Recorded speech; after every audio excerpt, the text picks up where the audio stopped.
verse we've been going through this entire study is 1 Peter 3:15. But in your hearts honor Christ as Lord, as holy, always being prepared to make a defense to anyone who asks you for a reason, the hope that is in you. So do it with gentleness and respect. That's why we've been doing this study, to always be prepared to make a defense to anyone who asks. All right. And then something we looked at the last couple weeks is Colossians 4:5-6. Walk in wisdom towards outsiders, making the best use of your time. Let your speech always be gracious, seasoned with salt, so that you may know how you ought to answer each person. We need to use our time well, but do so graciously and purposefully. Okay. Last couple weeks we talked about a few different concepts. We talked about theological triage. When you do have a discussion, what is the most important? Try to keep the main thing the main thing. So if you're speaking with a non-believer, they might have questions about many different topics, whether the Crusades or something else. But how do we get the topic back on the main thing? Just like in regular triage, they try to deal with the most important injuries first. Knowing how to answer is more important than knowing what to answer. We want to try to put a pebble in their shoe. We won't always be able to convince every single person, every single conversation we have, but we can give them something to think about, something that they're going to take with them and hopefully make a bigger impact in the future. And then the refutations versus rebuttals. You don't always have to reprove their point wrong or false, just that they haven't quite proven their point. We'll get to that in a minute. Okay. And then from last week, we talked about the minimalist approach to apologetics. Use questions to make a point. Jesus often answered a question with a question. Can anyone think of an example of a time Jesus asked a question? He asked many more questions than he was asked. What are some examples? What? Well, a lot of times when he was talking to the Pharisees, he asked questions to their questions. Yes, can you think of an example?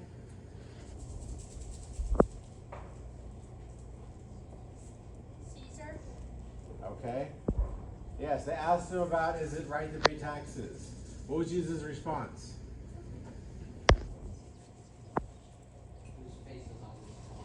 Yes. Can you bring me a coin? Whose face is on the coin? And then he went from there. He oftentimes did answer questions with questions. Using a question can help prove a point. Also, the abortion debate, we talked about last time also. Someone may have, someone may give you like 20 arguments as to why abortion should be legal. But really, you ask one question, what is it? And that could very well trump everything that they've said. Just like the example we gave you. You're at your home, you're at your workstation, you're working. And then your kid runs up behind you and says, Dad, can I kill this? Well, it's a very important question before you could answer that. What is it? Is it a spider? Or is it a cat? You know, these are really going to matter. Huh? Why? Okay. Now today we're talking about logical fallacies. Identifying logical fallacies. Are you really going to stand there the whole time? Yes. Where's your tripod? It's Well, right behind him. It's updating the iPad. The iPad's updating. Okay. So I'm borrowing Mom's A phone. logical fallacy. There could be some words here. You don't really need to know the words themselves. We'll talk about it. We'll talk about examples in Scripture also. Logical fallacy is an argument that may sound convincing or true, but is actually flawed. Logical fallacies are leaps of logic that lead us to an unsupported conclusion. People may commit logical fallacies unintentionally due to poor reasoning or intentionally in order to manipulate others. The one example we gave last week was circular reasoning. The person in our example used circular reasoning, and here we get this example also. For carbon dating, a lot of times circular reasoning will be used. Rock formations are dated by their fossils. That's how they date rocks. Well, then how do they date the fossils? They date the fossils by the rocks. Well, how do they date the rocks? They date them by the fossils. And around we go. So you can't really disprove carbon dating because they use itself to prove itself. And it's just flawed. It's a fallacy. But that's only one type of fallacy. We'll talk about some others in just a moment. Okay. But a verse to consider before we do look at those. Proverbs 26, 4 through 5. Answer not a fool according to his folly, lest you be like him yourself.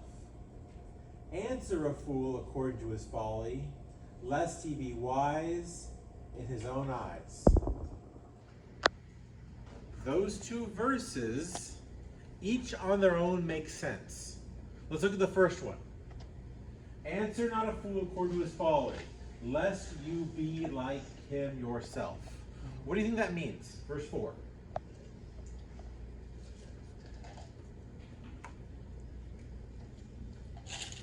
If you answer a fool with a foolish response, then you too become a fool.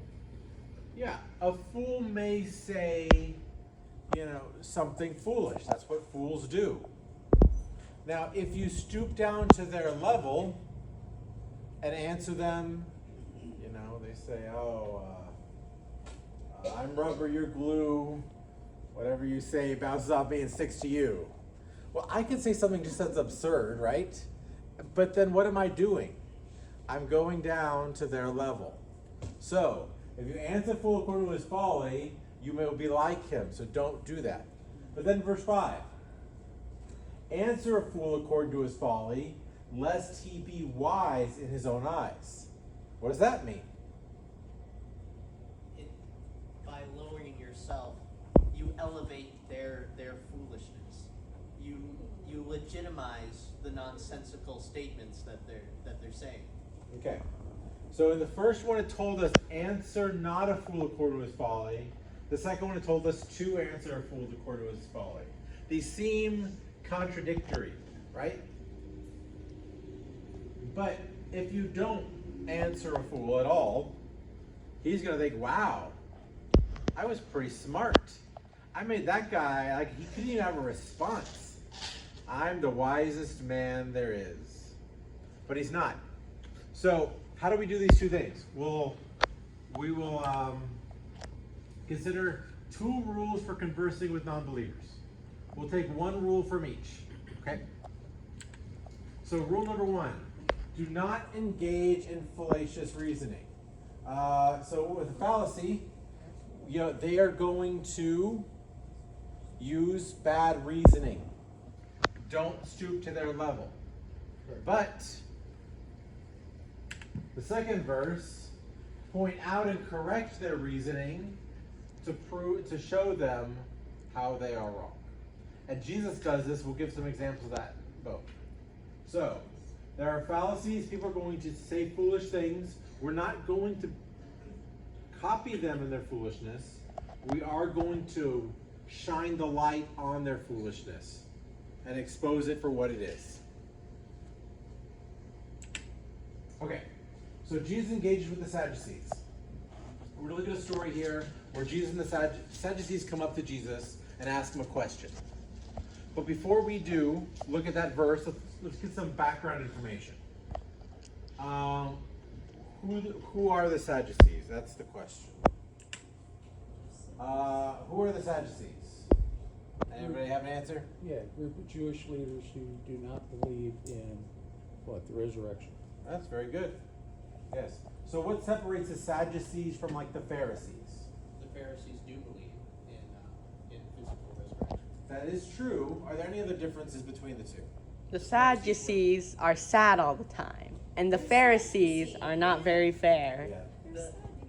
The Yeah, Pharisees They're they're not sad, you were more see. conservative than the Sadducees. That is correct. Okay, so Sadducees.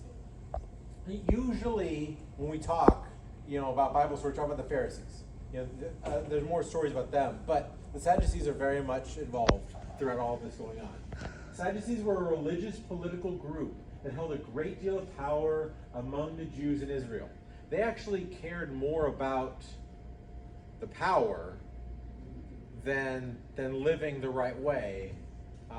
The Pharisees were more concerned about their rules, but the Sadducees were more concerned about control.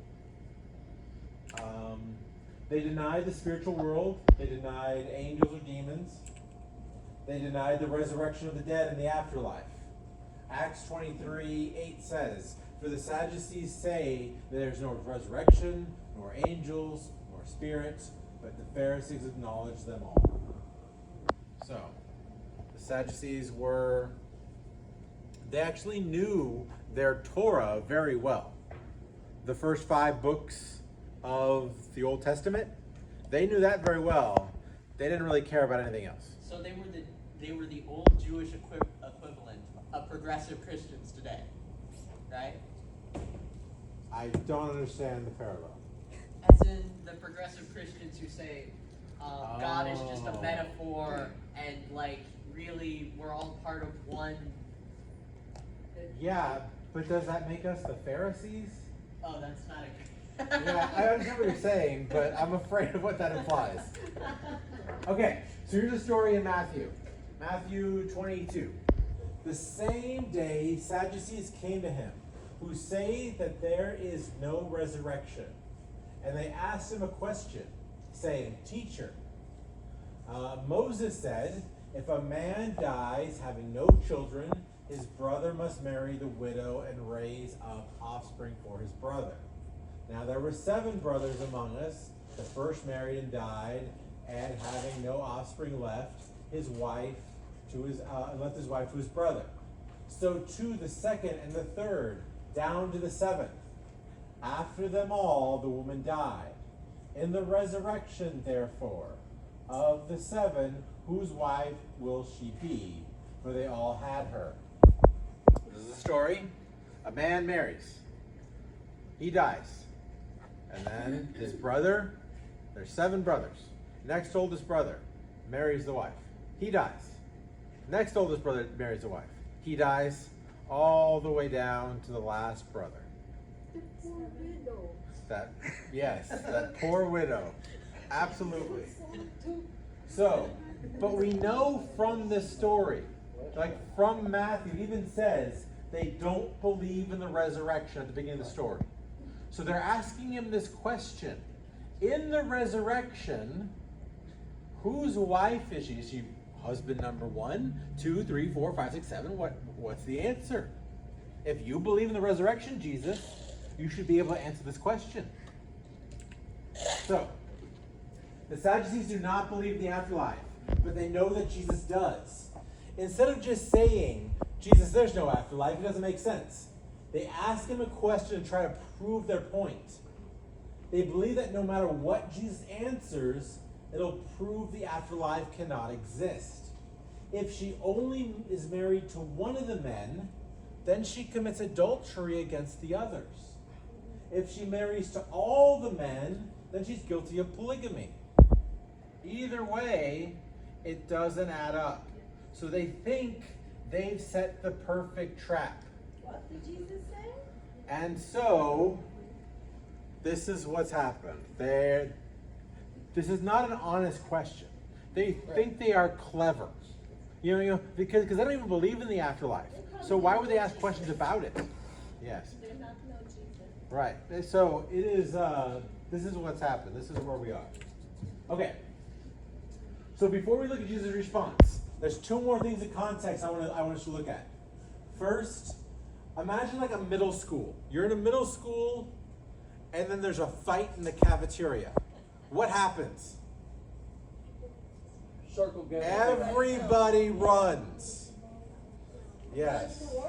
Cell phones Yes. come out. Circle of love. Absolutely. It's the biggest crowd. Your teacher all day can say, "Hey, everybody, listen up. I got something important to tell you." No one pays attention. Someone yells, "Fight," everyone flocks in. It's just the way it is. Okay. So much like a middle school student running to see a fight in the cafeteria, the group of Sadducees approaching Jesus would have caused a sizable crowd to gather. All right. Let's see what he's gonna say. Yes. I mean, this is like, you know, a modern equivalent of, I don't know, like a rap battle or, you know, whatever it is. Something that happens, like oh, these two major forces are coming together. Let's see what happens. Sadducees were experts in Jewish law. They would pride themselves in knowing and memorizing scripture. This was their chance to humiliate Jesus and to show that their intellect was greater than his, is what they think. Again, but mostly it's pretty much just the Torah. So they would pride themselves on knowing those first 5 books of the Bible very well, memorizing giant chunks of it, knowing it backwards and forwards. Whole thing. Yes. Before their bar mitzvah, they had to recite all 5 books. That is a lot of, All 5 Amazing. books. absolutely. Genealogies, the whole works. So, these are 2 facts. There's going to be a big crowd when Jesus responds. And the Sadducees very much pride themselves on knowing their Torah very well. Okay, look at Jesus' response. Verse 29. But Jesus answered them, "You are wrong because you know neither the scriptures nor the power of God. For in the resurrection they neither marry nor are given in marriage, but are like angels in heaven. And as for the resurrection of the dead, have you not read what was said to you by God? I am the God of Abraham, and the God of Isaac, and the God of Jacob. He is not the God of the dead, but of the living." And when the crowd heard it, they were astonished at his teaching. So we're going to look at section by section of his answer. This is quite an answer. This is both a rebuttal and a refutation. We'll talk about that too. Okay, so first thing he says, "You are wrong because you know neither the scriptures or nor the power of God." Now Jesus says that to the Sadducees who have memorized their Torah, who study it constantly, and he says this in front of a crowd. How would the crowd respond? Yes. Fight! Fight! I think the crowd would go pretty wild with what's happening. Get your cell phone out. And so, yes, get yourself out. So, this is the first thing. You know, the Sadducees didn't do this behind closed doors. They did this purposefully in front of other people, try to humiliate To Jesus embarrass you. and show that they are smarter than he is. Right. They are more reasonable than he is. And what the first thing he does is quite the opposite. Something like saying, "Thou fool." Yes. Like, oh, you don't even know the scriptures. Like these people who spend their whole life dedicated towards memorizing this, you don't even know the scriptures. Would you recommend this as a response to Christians you disagree with? Well, there is going to be a difference between the way Jesus responds to people and the way we might. We'll talk about that in a second. I don't know if they're. Well, because Jesus also has more information than we do. Jesus does know their heart. We're supposed to be like Jesus, but I don't think Right. No, it's a lie. it is fine to say the truth, true statements, but also there are many times Jesus would respond to people before they even said anything because he knew their heart. And that's a dangerous thing for us to do. Oh, That's a thing right there. I assume Ty's being very arrogant, so I'm gonna just give it to him. Like How no, did you know I can't do that. Okay. Why are you telling everybody? So, first thing he does, he starts it off by, you don't even know scripture, that's why you're wrong. Next. For in the resurrection, they neither marry nor are given in marriage, but are like angels in heaven. So, one, they don't really believe in angels. Correct. But you say, no, in the both resurrection's true, and so are angels. And your trap, your question, they think she has to be married to person 1, 2, 3, 4, 5, 6, or 7. And no matter what answer he gives, 1 through 7, Jesus, you're caught in our trap. The answer is, you were wrong with your assumption it had to be one of those 7 choices. It's none of those. There is no marriage in the afterlife. And so their argument then implodes. This is their argument. They thought they had an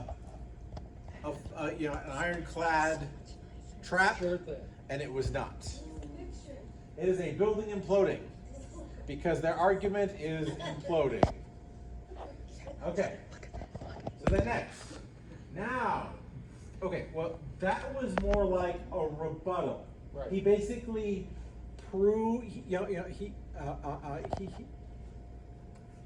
Everything they don't he believe. he showed that they didn't prove their point. Right. Right. That's what a rebuttal is. Someone makes a statement. A rebuttal shows you didn't actually prove your point. Like, no, you're wrong because there's a completely different other option. Now, but he continues on. He doesn't stop and walk away. This is the reputation. Yes, yes, absolutely. That's the next slide. Jesus says, and as for the resurrection of the dead, have you not read what was said to you by God? Again, these guys who memorize giant amounts of scripture, have you even read scripture? Is what he asked them. And so the crowd, again, would be even, yes, this is what would be happening. Like this. And so, all right. And then we move on to Jesus' last section. It said, I am the God of Abraham and the God of Isaac and the God of Jacob. He is not God of the dead, but of the living. Now, I am the God of Abraham, Jacob, Isaac, and Jacob. Those are all people who the Sadducees would have. What would you have said? What would the Sadducees have said before about Abraham, Isaac, and Jacob? They've returned to dust. Yeah, where are they currently? They have returned to dust. Absolutely. If there's no resurrection, there's no afterlife. Well, they lived. They were good men, but they're gone. They're gone. But the scriptures that they even believe says he's the God of those men. He's not the God of the dead. He's the God of the living. And it's not past tense, it's present tense. Absolutely. And so, we see here the Sadducees. First, they devise a question so diabolical that even Jesus can't answer. The next step of their plan, make him look like a fool in front of a crowd. But then, he answers us and shows us we are the fools. And he answers us and shows us we are the fools. And so, their plan to show that they're so much smarter than Jesus, how smart they are, has completely backfired. It has made them look like fools when they try to make Jesus look like a fool. Okay, so Jesus engages with the Sadducees. Jesus' quote there, I am the God of your father, the God of Abraham, the God of Isaac, the God of Jacob, is Exodus 3:6. Now, there are other verses Jesus could have quoted to talk about resurrection, talk about the afterlife. There's some more clear-cut verses about the resurrection, about the afterlife. Why use the verse, I am the God of Abraham, Isaac, and Jacob to prove this point from Exodus? It's an interesting choice. There are many scriptures Jesus could have gone to, but he went to this one. Why do you think you'd go to Exodus? Maybe because it's a well-known verse. It further proves how ignorant they are that they don't even recall this one. It is a well-known verse. And what book is it from? Exodus. And where is Exodus? Old Testament. Second book of the Bible. It is part of the Torah. So, the Sadducees, only the Torah, the first 5 books of the Bible, was regarded as God's authoritative word. All right? Jesus would have believed all the Old Testament was God's authoritative word, because it is. But the Sadducees, if Jesus were to quote Daniel, Jesus were to quote Isaiah, Had no effect on the Sadducees. right, the Just thought Sadducees that's would a be like, good oh, well, yeah, but you're quoting that. He's quoting a verse that the Sadducees would have memorized, would be well familiar with, and cannot deny it is from God. If you remember back to our discussion on theological triage, Jesus keeps the main thing the main thing. Instead of quoting Daniel or Isaiah and getting into a debate over the authority of those books, he kept the gospel issue the primary focus. Now, debating if Isaiah and Daniel are scripture, that is a worthwhile debate.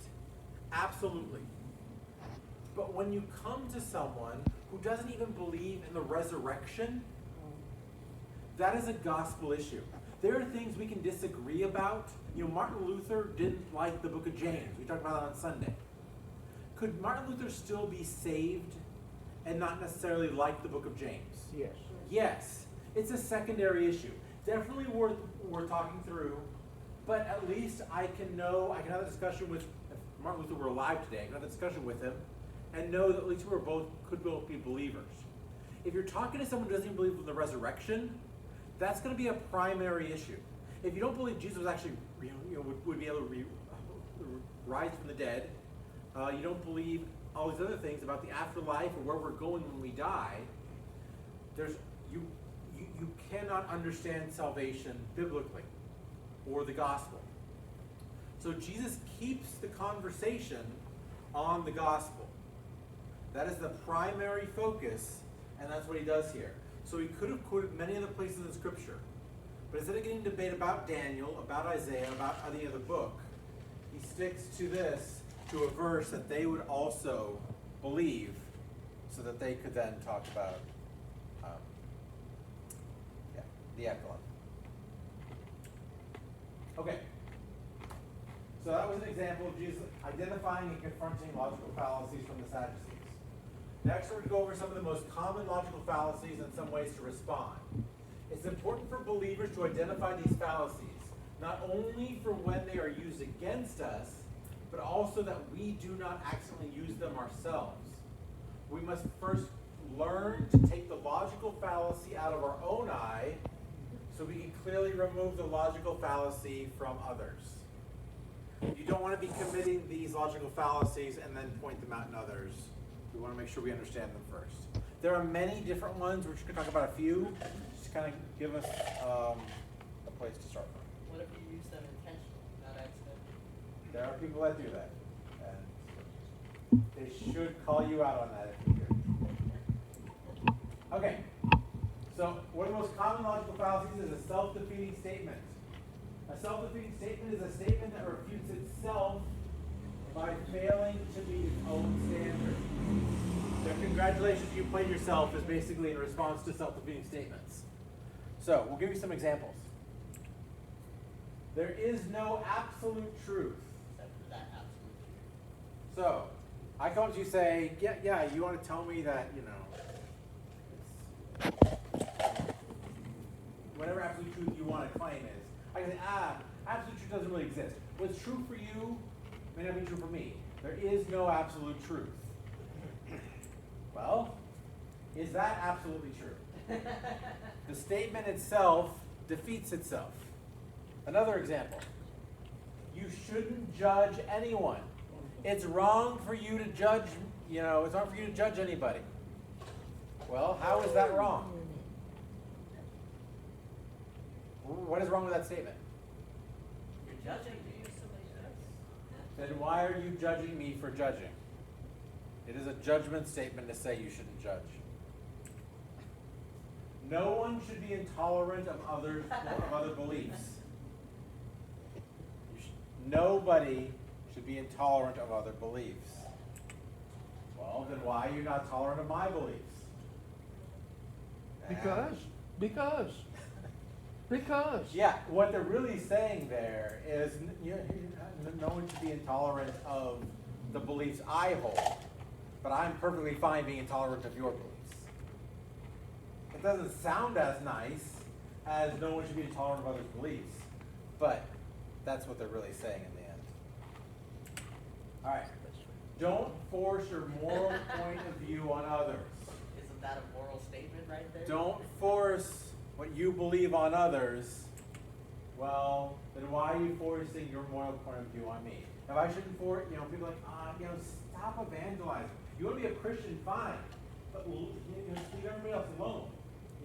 Don't force your beliefs on someone else. Well, that is you forcing your beliefs on me by saying that statement. They are self-defeating statements. These are very common, especially by atheists against Christians. Self-defeating statements actually happen quite often. Okay, begging the question. Begging the question is when you imply, assume, or present something as true without justification. This is similar to circular reasoning we talked about earlier. We talked about the carbon dating the rock.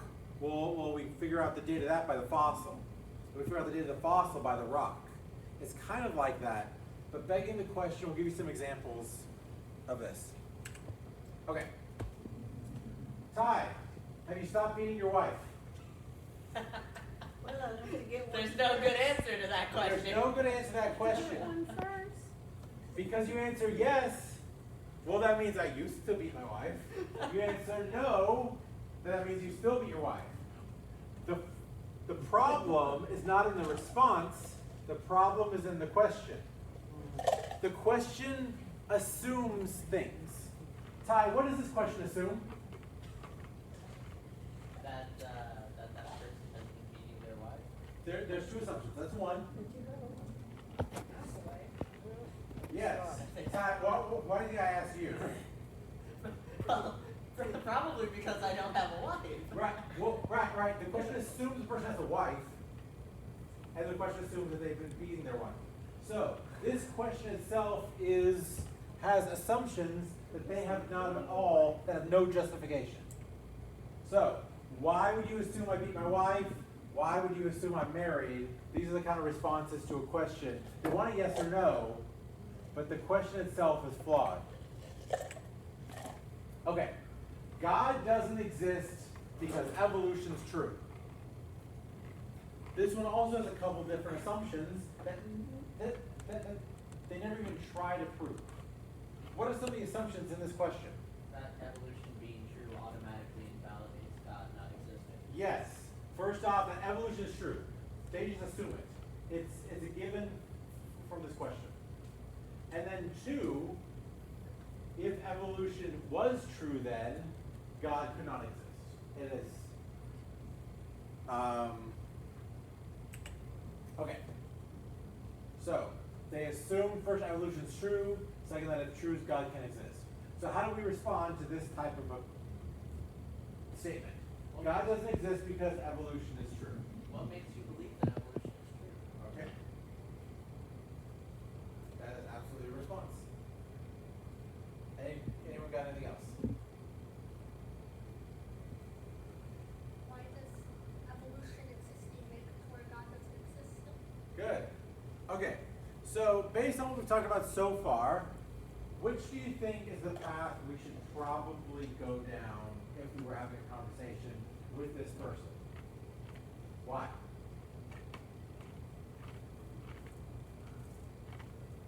Because getting into a back and forth on whether or not evolution is true isn't going to be easy, especially if you're under-equipped.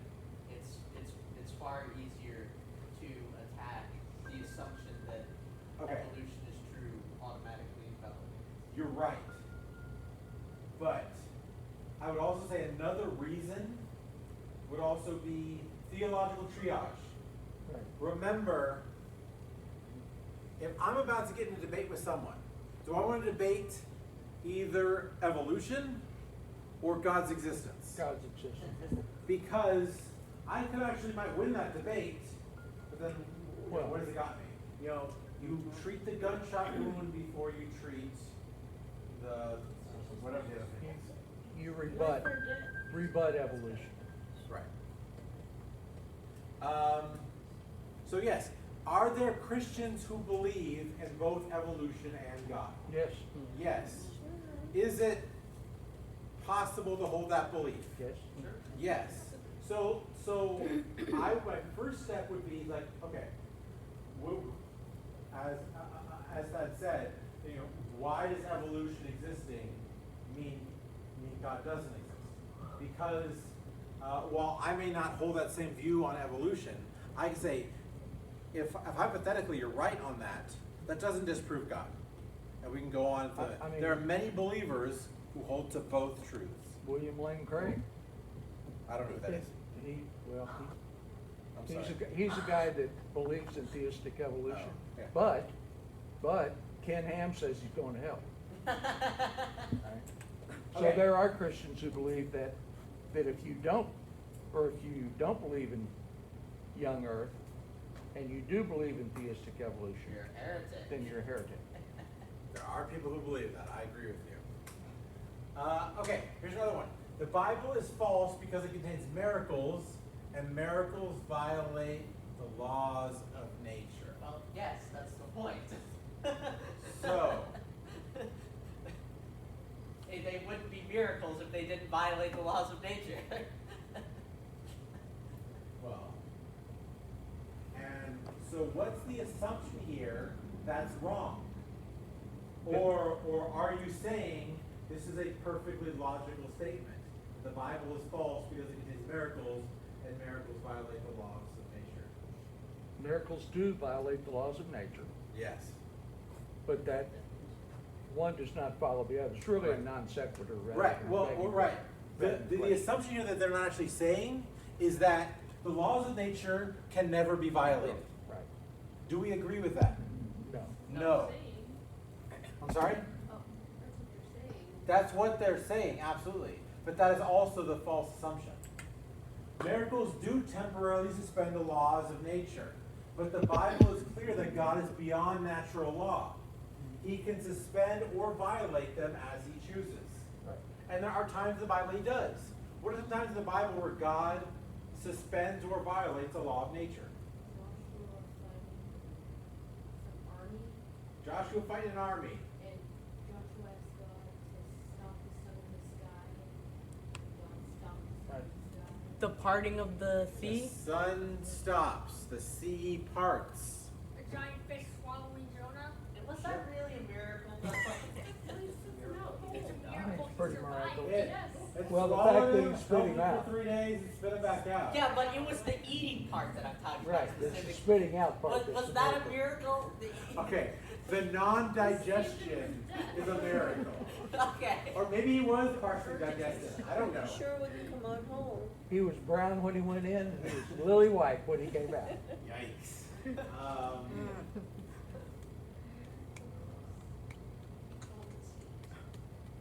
Yes, absolutely. Calm the seas. Yes, there are many times walks on water. He led the nation of Israel through the desert with a pillar of fire at night and The Red a Sea. big cloud And, in the morning. and here's the two biggest. People coming back from the dead in the New Testament, and the creation of the universe at the very beginning of it all. Absolutely. Because it's impossible for something to Here come comes- out of nothing. Here comes right? So- ontology. Yes. Absolutely. Laws of nature are made by God, so this kind of, I would just want to pat the person on the head, but they're there. She said. That is a response I didn't consider. But there you go. All right. So yes, this is the problem though. So many times people will make these kind of statements. God doesn't exist because evolution's true. Or the Bible's false because it contains miracles. And miracles, they would violate the laws of nature. You can't violate the laws of nature.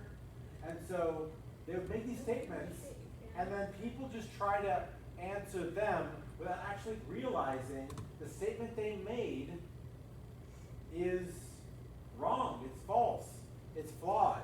And that's the assumptions they have behind their statements are ways to watch out for. It's easy as that first example. When I asked Ty, have you stopped beating your wife? Well, it's obvious that question is flawed.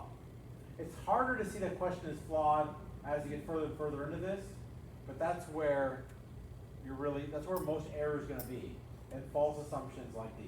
Right. Okay, a false dichotomy. A false dichotomy is when only two choices are presented, but actually more than two choices exist. All right? So I ask you, Jackson, what's your favorite ice cream flavor? Chocolate or raspberry?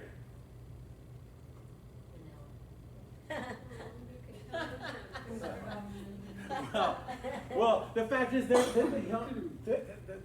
are a lot of options. That's the kind of question you ask open-ended, right? Because, like, I don't know, you just walk down the aisle in the freezer section. There's like 12 new flavors each week. You know, there's like Millennium Crunch. I don't know what half these things are. But there's a lot of options. But you only give 2 choices. And okay, so here's one. You either support Black Lives Matter or you're a white supremacist. That is 2 options. Support Black Lives Matter or you're a white supremacist. Okay, That's easy. Black lives do matter. I just don't support the organization. I capitalized it because I meant the organization. Oh, okay, okay. So, this is a kind of statement that has been made in very recent times. This is a false dichotomy. This is saying you have to be one or you have to be the other. Is it possible to be a third option? Yes. Absolutely. I would say pretty much everyone in this room might fall into a third option. It's possible to not support Black Lives Matter, the movement, and also not be a white supremacist. In Belize, they used to say NIP. I'm an NIP, not in politics. Ah. Third option. Well, that in and of itself is a political statement, though. Yeah. Ah. Okay, you either believe in religion or you believe in science. Oh, man. So you got 2 options, guys. Either believe in religion or you believe in science. What did they think of Isaac Newton? Shh. Don't be so logical about logical fallacies. Yes, what's wrong with the statement? There's more than 2 options. Right, but how can we disprove this statement? So, Ty, where are you going with your answer? Well, Isaac Newton is well known as one of the greatest scientists of all time, but he was also well known as a devoted Christian. Absolutely. Yes. A lot of our, modern science has come because of Christianity. All right, here's one from Bernie Sanders. At the end of the day, providing a path to go to college is a lot cheaper than putting people on a path to jail. So Bernie Sanders wants to spend trillions or who knows how much to get people free college. Everyone goes to college for free. But what he's saying here, you either pay for people's college or you put them on a path to jail. Do you think it's possible to not go to college and not go to jail? Absolutely. And I wonder what it must have been like before colleges were around. Was just Everybody went to jail.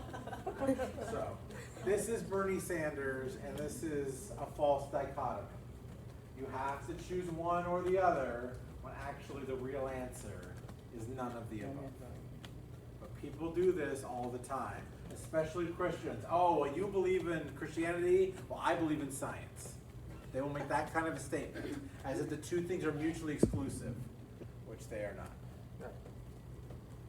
All right. Red herring. A red herring occurs when a person diverts the conversation by changing the subject to non-related, irrelevant issues. We'll give you some examples. You think I'm a messy roommate? Well, you snore real loud. So, your roommate comes up to you and says, hey, you haven't done your dishes, you haven't cleaned the bathroom, you haven't done this. Well, if that's true, I'm kind of up against, I don't really have a leg to stand on, right? If you're a messy roommate, the only thing they do in this situation is, well, try to change the subject. Well, I'm a messy roommate, well, you're a loud snorer. Have we answered anything at all about the messy roommate? No. No. All we've done is try to divert. To avoid accountability. Absolutely. I don't believe in God because I don't believe in fairy tales. Well, I don't believe in fairy tales either. What's your point? This is a red herring. This is taking a conversation, we try to present the gospel. It's like, oh, well, that's just a bunch of fairy tales. Fairy tales and Christianity are two very different things. Isn't this like begging the question from earlier? It's It is like begging the question. The Bible is a fairy tale. I will give you that, yes. But it still is changing the subject. It's going on to, yes, comparing Christianity to Cinderella, whatever you want to compare it to, that is completely changing the topic. Here's one that was actually an ad during World War II. When you ride alone, you ride with Hitler. Join a car sharing club today. This was actually a propaganda back in World War II because the government wanted you to conserve resources, right? They didn't want you just drive in your car by yourself. They wanted you to carpool and do these kind of things. So then they basically said, oh, well, if you drive by yourself, you might as well have a Hitler in the car with you because you're doing something bad for our, This is a red herring. So you should tell someone, please don't drive by yourself because we need to conserve those resources. But instead you compare them to Hitler. So it's Which almost actually like- happens all the time now in online debates. Sort of like passive aggressive. Yes. Rather than being direct about. your Absolutely. point. Especially in these kind of philosophical discussions. You want to be direct. Say what you mean. Don't do this. But, if you're debating things online, you debate long enough, eventually someone will say, oh, you're just like Hitler. They'll compare to Hitler some way or another. All internet discussions devolve to Hitler. Yes. Eventually. God against law. An ad hominem. Ad hominem translates from Latin to against the man. It occurs when a person attempts to falsify a belief by attacking the person's behavior or character. Paul, I tell someone the gospel. Like, wait, you want me to believe your gospel, but I saw you at the bar last week. So it had nothing to do with the statement I made. They didn't refute that. They just attacked the person. Here's some examples. Don't listen to that doctor. He's overweight. Now, you go to the doctor. Doctor tells you, I'm sorry to tell you, you have a terminal disease. Or, I'm sorry to tell you, you really need to quit smoking. Or, I'm sorry to tell you, you have high blood pressure. Well, what does that guy know? He can't even, he's obese. I'm not going to listen to him. I'm going to listen to somebody else. Did I at all address the statement he made? No. So, could it still be true, I have a terminal disease and my doctor's overweight? Absolutely. Could it still be true, I should quit smoking and my doctor's overweight? Absolutely. Does that change if let's say, your gym teacher is overweight? Do you still listen to him? Yes, because... Do you want to spank him? What? What did I do? Yes, because the argument itself is still valid. If he makes an argument and he says, hey, you really should be doing more push-ups or whatever it is, I can't say, oh, well, you're fat. You don't know what you're talking about. Because the argument still may very well be true, right? Just because he's fat doesn't make his statement false.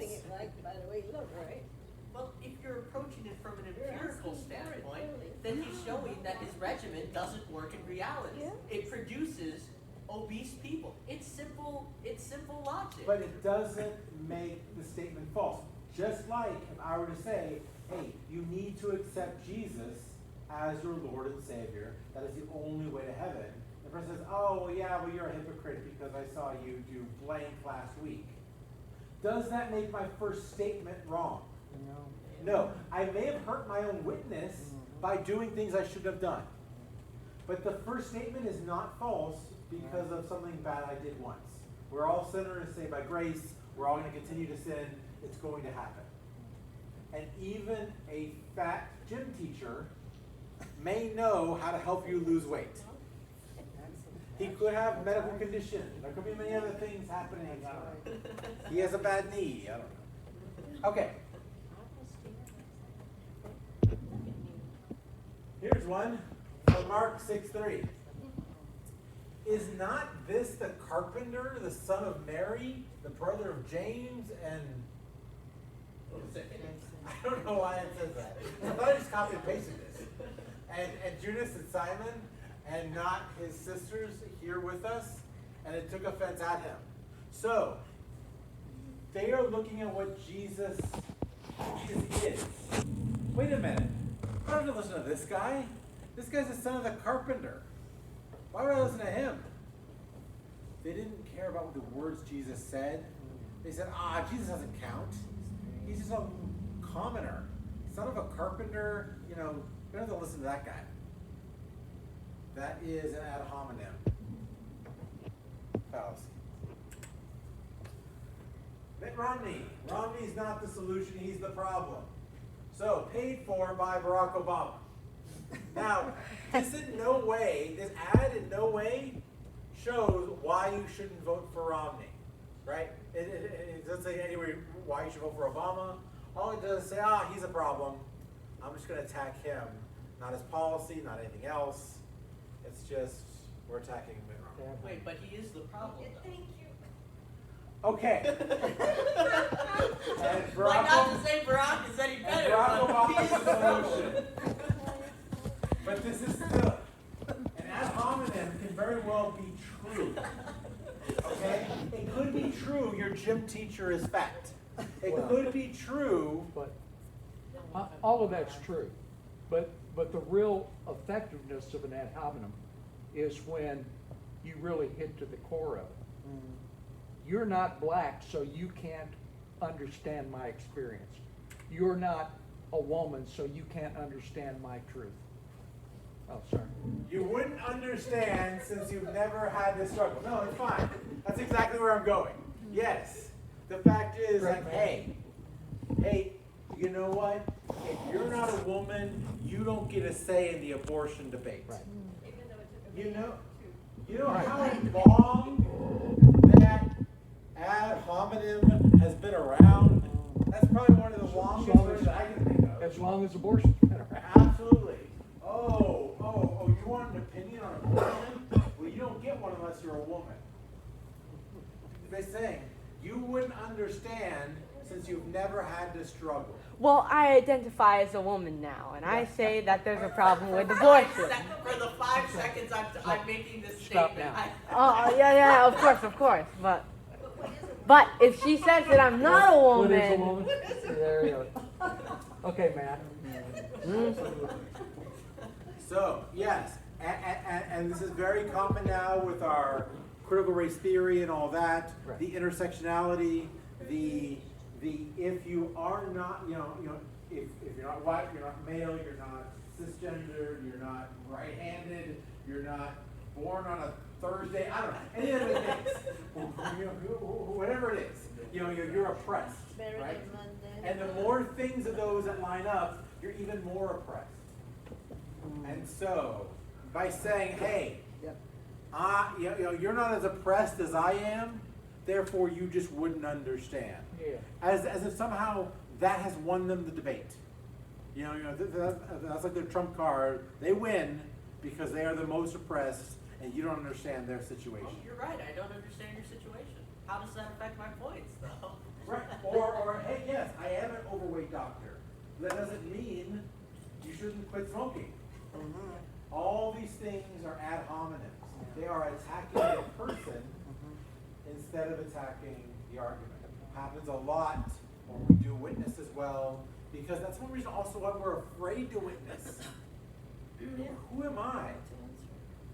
If I go tell someone, like some of those people that we are most drawn to witness to, we most want to tell about the gospel, are those who are closest to us. Like, I don't want to see this person, end up in hell one day. I want them to be with me in eternity. But those people who are closest to us also best know our flaws. A prophet's without honor. Yes. And so, it's hard. I feel like as soon as I tell him this, he's gonna tell me, come on, man, who are you? You and I, back in high school, we used to do blank, blank, and blank. You're no better than I am. And Correct. that's absolutely true, right? But it makes us afraid to go out and speak, when really, it's what we're speaking about that's the issue, not the personal attacks. And that's why I think that it's important that we take on the role of messenger and not the foundation of truth. The Bible's the foundation of truth. Somebody says, oh, you're just a hypocrite. Yeah, but Jesus wasn't. God's not. I mean, Absolutely. that's the only way that you can really avoid ad hominem, because people will always come back to that. So the only way we can deal with any of these actually is to come back to the fact that, I'm not talking on my behalf. I'm talking for the Word. I'm just sharing with you what the real truth, the objective truth, has to say. Okay, I think that's all the ones there are more fallacies. Now we can dive deep. We could, you could dive deeper into any of these, and there are even more to go through. But these are just some of the most common ones that we will see. Any others that someone can think of on top of their head? Well, the one I saw a lot when I was teaching was non sequitur. Yeah. They'd try to put together a syllogism, which is if A and B, then C, right? And they would get the A, but the B would be something totally irrelevant. It didn't fall into category to reach C. So it doesn't follow. Non sequitur means it does not follow. Slippery slope and straw man. Straw man is a very man. common one. Bandwagon. So, straw man. Do you have an example of a straw man? You build up a weak argument and then Right. knock it down, or Yeah. like, So, trying to you know, do things not imagine I'm gonna get in a fight. Well, I could fight a regular man, or I could fight a scarecrow. Who do you think I'm gonna have a better chance of beating? The Scarecrow. The scarecrow. So, if I build up, so let's say I go ahead and assume the counter position. I say something, then I assume the counter position, but I make a weak argument for them. Well, it's easy to beat down a weak argument, right? People do that for Christians a lot too. Atheists will build a straw man when it comes to Christians. That is another very common one. You're correct. Okay, but we're out of time now. We're going to pray. We'll do this. I think next week, maybe it's next week, maybe next two. I'm not sure yet. Depends on how long the next lesson is.